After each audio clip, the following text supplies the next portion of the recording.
getting back to this. 2. Added to all this is the universal dread of reality. Italics. We pale faces have it, all of us, although we are seldom and most of us never conscious of it. It is the spiritual weakness of the late man of the higher civilizations, who lives in his cities, cut off from the peasant and the soil, and thereby from natural experience of destiny, time, and death. He has become too wide awake, too accustomed to ponder perpetually over yesterday and tomorrow, and cannot bear that which he sees and is forced to see. The relentless course of things, senseless chance, and real history striding pitilessly through the centuries, into which the individual with his tiny scrap of private life is irrevocably born at the appointed place. This is what he longs to forget, refute, or contest. He takes flight from history into solitude, into imaginary faraway systems, into some faith or another, or into suicide. Like a grotesque ostrich, he buries his head in hopes, ideals, and cowardly optimism.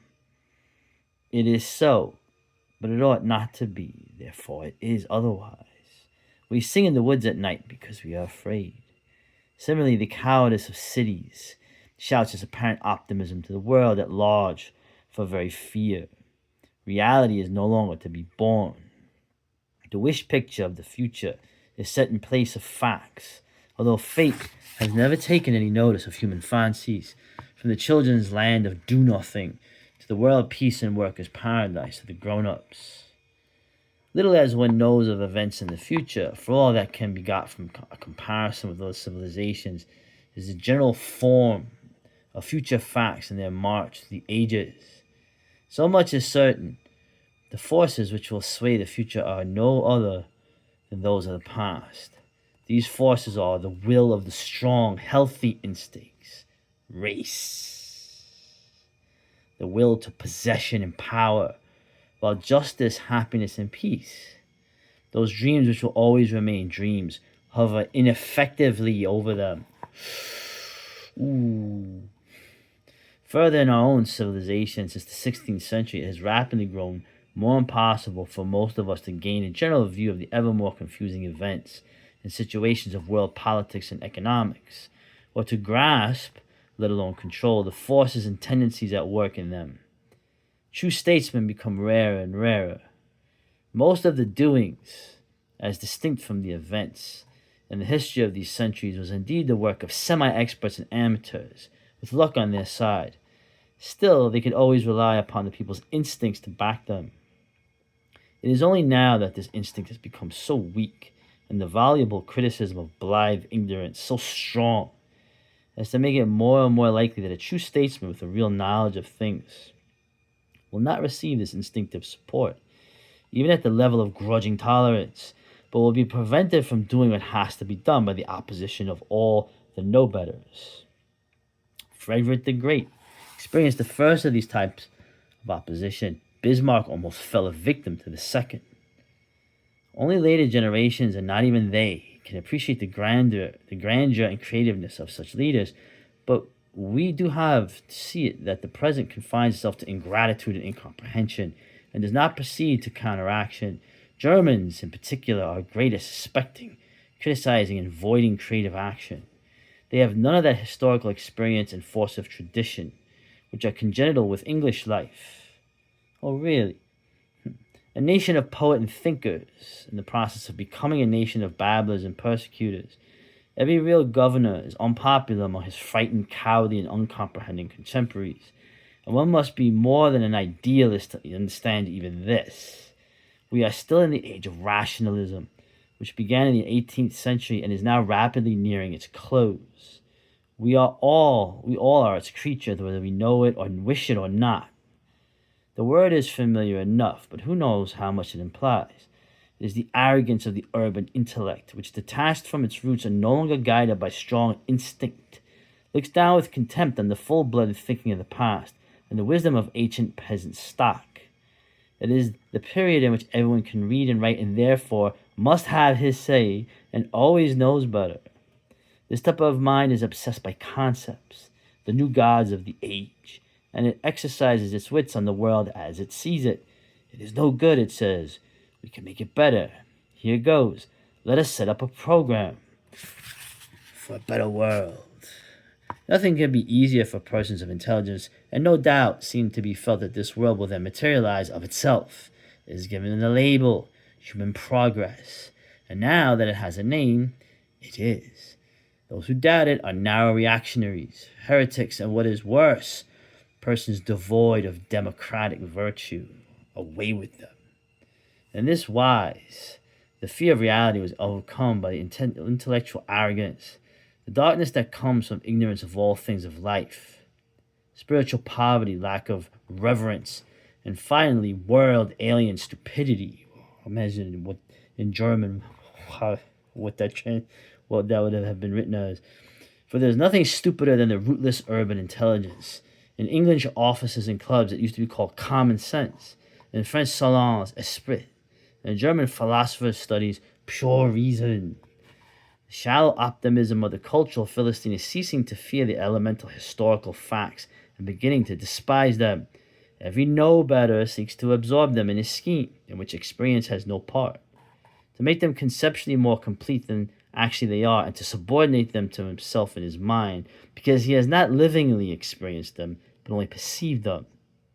This doctrinaire clinging to theory for lack of experience, or rather this lack of ability to make experience, finds literally expression in a flood of schemes for political, social, and economic systems and utopias, and practical expression in that craze for organization, which becoming an aim in itself, right? The process is the goal, produces bureaucracies that either collapse to their own hollowness or destroy the living order.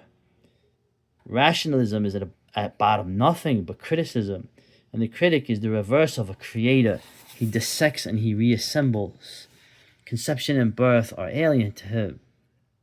Accordingly, his work is artificial and lifeless, and when brought into contact with real life, it kills. All these systems and organizations are paper productions. They are methodical and absurd and live only on the paper they are written on. The process began in the time of Rousseau and Kant, with philosophical ideologies that lost themselves in generalities, passed in the 19th century to scientific constructions with scientific, physical, Darwinian methods, sociology, economics, materialistic history writing, and lost itself in the 20th in the very output of problem novels and party programs. But let there be no mistake. Idealism and materialism are equally parts of it. Both are rationalists through and through. In the case of Kant, as of Voltaire and Holbach, of Novalis, as of Proudhon, of the ideologues of the wars of liberation, as of Marx, of the materialist conception of history quite as much as the idealistic, whether the meaning and aim of it is progress, techniques, liberty, the happiness of the greatest number, or the flowering of art, poetry, and thought. In both cases, there is the failure to realize that destiny and history depends on quite other, robuster forces. Human history is war history. Among the few genuine historians of standing, numbers are popular, and among statesmen, Bismarck achieved popularity only when it was of no more use to him. But Romanticism, too, with its lack of a sense for reality, is just as much an expression of rationalist arrogance as are idealism and materialism. They are all, in fact, closely related, and it would be difficult to discover the boundary between these two trends of thought in any political or social romantic. In every outstanding materialist, a romantic lies hidden. Though he may scorn the cold, shallow, methodical mind of others, he has himself enough of that sort of mind to do so in the same way, and with the same arrogance. Romanticism is no sign of powerful instincts, but on the contrary, of a weak, self-detesting intellect.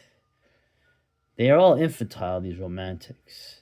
Men who remain children too long, or forever, without the strength to criticize themselves, but with the perpetual inhibitions arising from the obscure awareness of their own personal weakness.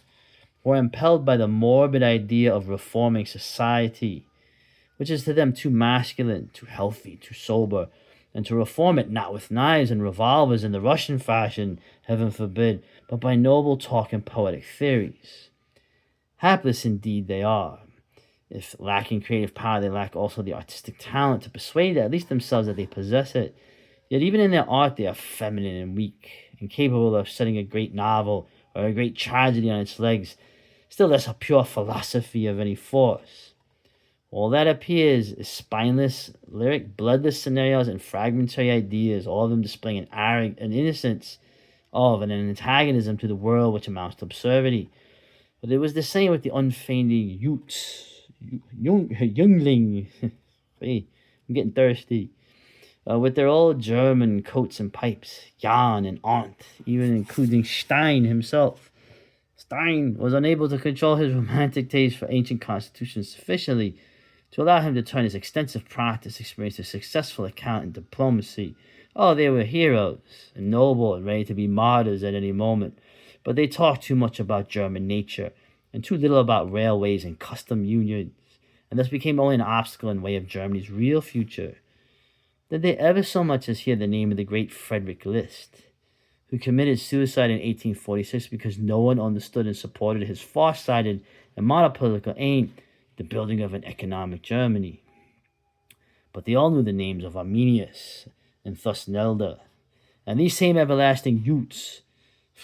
I never grew up saying Utes. Okay, are with us again today, immature, destitute of the slightest experience or even real desire for experience, but writing and talking away about politics, fired by uniforms and badges, and clinging fantastically to some theory or another.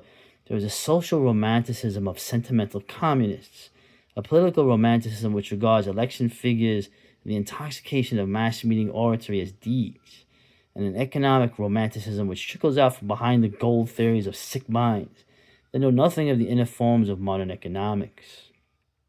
They can only feel in the mass, where they can deaden the dull sense of their weakness by multiplying themselves, and this they call the overcoming of individualism.